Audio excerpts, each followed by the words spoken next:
ಮಂಗಳೂರು ಹೊರವಲಯದ ತೊಕ್ಕೊಟ್ಟು ಜಂಕ್ಷನ್ನಲ್ಲಿ ಬ್ಯಾರಿ ಭವನ ಶಿಲಾನ್ಯಾಸಕ್ಕೆ ಭಾರಿ ವಿರೋಧ ವ್ಯಕ್ತವಾಗಿದೆ. ಅಬ್ಬಕ್ಕ ಭವನ ವಿಳಂಬ ಹಿನ್ನೆಲೆ ಈ ಶಿಲಾನ್ಯಾಸಕ್ಕೆ ವಿರೋಧ ವ್ಯಕ್ತವಾಗಿದೆ. ಉಳ್ಳಾಲ ವೀರರಾಣಿ ಅಬ್ಬಕ್ಕ ಉತ್ಸವ ಸಮಿತಿ ಹಾಗೂ ಅಭಿಮಾನಿಗಳಿಂದ ಈ ವಿರೋಧ ವ್ಯಕ್ತವಾಗಿದೆ. ಬಿಜೆಪಿ ಹಿಂದೂ ಸಂಘಟನೆ ಕಾರ್ಯಕರ್ತರು ಶಿಲಾನ್ಯಾಸಕ್ಕೆ ವಿರೋಧ ತೋರಿದ್ದಾರೆ. ಸ್ಥಳೀಯ ಶಾಸಕ ಯುಟಿ ಖಾದರ್ ಹಾಗೂ ಪ್ರತಿಭಟನಾಕಾರರ ನಡುವೆ ತೀವ್ರ ವಾಗ್ವಾದ ನಡೆದಿದೆ. ಬಿಜೆಪಿ ಸರ್ಕಾರವೇ ಇರುವಾಗ ಬಿಜೆಪಿ ಕಾರ್ಯಕರ್ತರೇ ಸೇರಿಕೊಂಡು ಪ್ರತಿಭಟಿಸ್ತಾ ಇರುವುದು ಹಾಸ್ಯಾಸ್ಪದವಾಗಿದೆ. ಪ್ರತಿಭಟಿಸುವ ಬದಲು ತಮ್ಮ ಸರ್ಕಾರದ ಮೂಲಕ ಯೋಜನೆಯನ್ನ ನಿಲ್ಲಿಸಬಹುದಲ್ಲವಾ ಅಂತ ಶಾಸಕ ಯುಟಿ ಖಾದರ್ ಲೇವಡಿಯನ್ನ ಮಾಡಿದ್ದಾರೆ. ಶಿಲಾನ್ಯಾಸಕ್ಕೆ ಜಿಲ್ಲಾ ಉಸ್ತುವಾರಿ ಸಚಿವರ ಅನುಪಸ್ಥಿತಿ ಕಂಡುಬಂತು. ನಾನು ಶಾಸಕರ ಉಪಸ್ಥಿತಿಯಲ್ಲಿ ಕೇಳ್ತೇವೆ. ನಾವು ಅವ್ರ ಹತ್ರ ಕೇಳಲಿಕ್ಕೆ ಹೋಗ್ತಾ ಇದ್ದೇವಾ? ಇಲ್ಲಲ್ಲ ಸರಿ. ಈಗ ನಿಮ್ಮನ್ನು ನೀಡಿದ ಅವ್ರು ಹೇಗೆ ಮಾಡಿದ್ರು ಯಾಕಂದ್ರೆ ಅದೇ ನಾವೀಗ ನಿಮ್ಮ ಹತ್ರ ಕೇಳ್ಬೇಕು.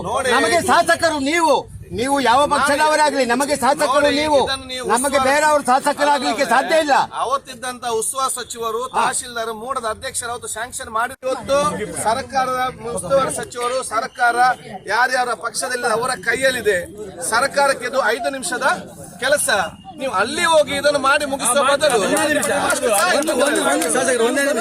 ಮಾನ್ಯ ಶಾಸಕರೇ ನೋಡಿ, ಇವತ್ತು ಇಷ್ಟೆಲ್ಲ ಜನ ಬಂದು ನೀವು ಹೇಳಿದ್ರಿ ಸರ್ಕಾರ ಹೇಳಿದಾಗ ನಾನು ಮಾಡ್ತಿದ್ದೆ ಅಂತ. ನನಗೆ ಎಲ್ಲಿ ಆದ್ರೂ ಚಿಂತೆ ಇಲ್ಲ ಅಂತೆ.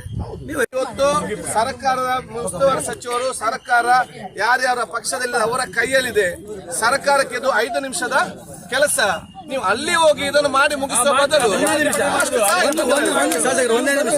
ಮಾನ್ಯ ಶಾಸಕರೇ ನೋಡಿ, ಇವತ್ತು ಇಷ್ಟೆಲ್ಲ ಜನ ಬಂದು ನೀವು ಹೇಳಿದ್ರಿ ಸರ್ಕಾರ ಹೇಳಿದಾಗ ನಾನು ಮಾಡ್ತಿದ್ದೆ ಅಂತ. ನನಗೆ ಎಲ್ಲಿ ಆದ್ರೂ ಚಿಂತೆ ಇಲ್ಲ ಅಂತೆ.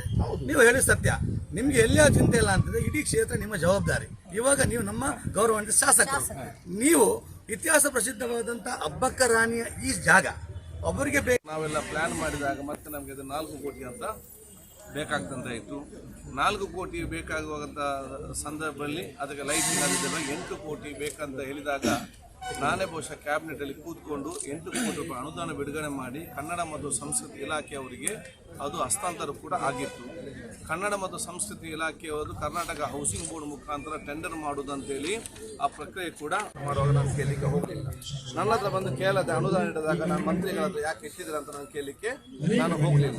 ನಾನು ಇಲ್ಲದೆ ಬೇರೆ ಒಂದು ಕಾರ್ಯಕ್ರಮ ಇಲ್ಲಿ ಬಂದು ಅಟೆಂಡ್ ಆಗಲು ಕೂಡ ನಾನು ಯಾಕೆ ನೀವು ಬಂದೆ, ನಾನು ಶಾಸಕ, ನನ್ನ ದಬ್ಬ ಇದು ನಾನು ಮಾಡಲಿಕ್ಕೆ ನಾನು ಹೋಗಲಿಲ್ಲ. ನಾನು ಭಾಳ ಸ್ಪಷ್ಟವಾಗಿ ನಾನು ಹೇಳಿದ್ದೇನೆ, ನನಗೇನಾಗಬೇಕು, ನನಗೆ ಕೆಲಸ ಆಗಬೇಕು, ವಿಚಾರ ಆಗಬೇಕು. ನಾನು ಯಾವುದೇ ವಿಚಾರ ಕೂಡ ಕೇಳಲಿಲ್ಲ.